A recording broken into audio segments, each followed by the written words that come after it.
بسم الله الرحمن الرحیم. ګرانو او قدرمنو ملګرو، سلامونه او نیکی هیلې مو منئ. ښاد او آباد اوسئ. قدرمنو، نن درسره یوه خبره شریکوم.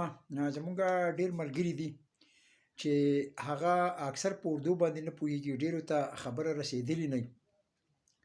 نو زمونږ خپل کوشش دی، خپل زیار دی، هغه به کوو. نور کتل نه کتل هغه د ملګرو کار دی، ستاسو کار دی. ځکه چې زما په دې چینل باندې پیج باندې ډېر رپورټونه شوي هم دي او کېږي پې هم. اکثر بند دي، اوس بیا بند شوی دی، خو اوس ورته بهرحال یو څو ورځې پاتې دي.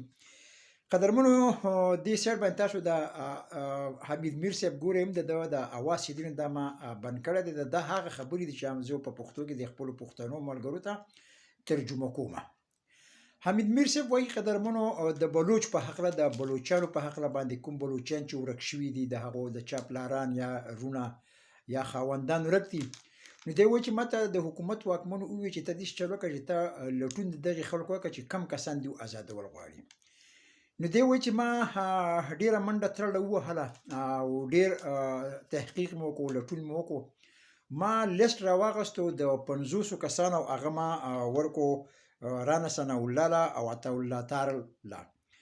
وزیر داخلي چې و نو هغه رانا ثناء الله و، او وزیر قانون چې و نو هغه عطا الله تارل و. دی و چې دا کم 50 کسانو د لیست چې ما ورکو، نو په دې کې څه سیاسي ورکران وو، څه پکې شاعران ادیبان وو، او څه په دې کې چې دی نو سټوډنټان وو.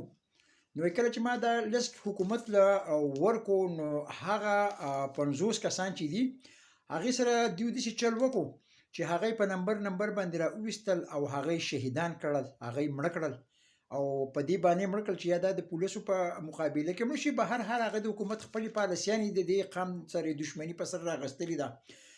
نو حمید میر صاحب وایي چې لکه موږ اوس د چا نه ګیله وکړو او چېرته لاړ شو، په چا پسې به ځو. اوس خبره داسې ده چې را روان الیکشن دی، او بیا دغه عطاالله تارل او بیا دغه د قام قاتل، دغه د بلوچانو د پښتنو قاتل رانا ثناء الله ولاړ دی. نو ای پښتنو، ای پاکستانیانو، دا خلک وپېژنئ. دا اصل د دې قام دشمنان دي، دا د دې خاورې دشمنان دي، دا د دې وطن دشمنان دي. دا خبره زه نه کوم، دا دغه د حمید میر کوي چې هغه یو سینیر صحافي دی. خو ما په پښتو کې هغه ترجمه کړه، ما چې زموږ پښتانه وروڼه واوري او هغه د دې ملګرو سره دا خبره شریکه کړي. نو په دې خلکو چېرته کې هم مه دوکه کېږئ. دا قام چې وژني هغه دغه کسان یې وژني. او دا درته هم یوه خبره درته بله هم زه کومه چې په دې وخت کې چې کم کسان تحریک انصاف د هغې مرسته کوي، د هغې سره اوږه په اوږه باندې ولاړ دي، هم دغه د مسلم لیگ کسان، هم دغه د پی ډي ایم کسان.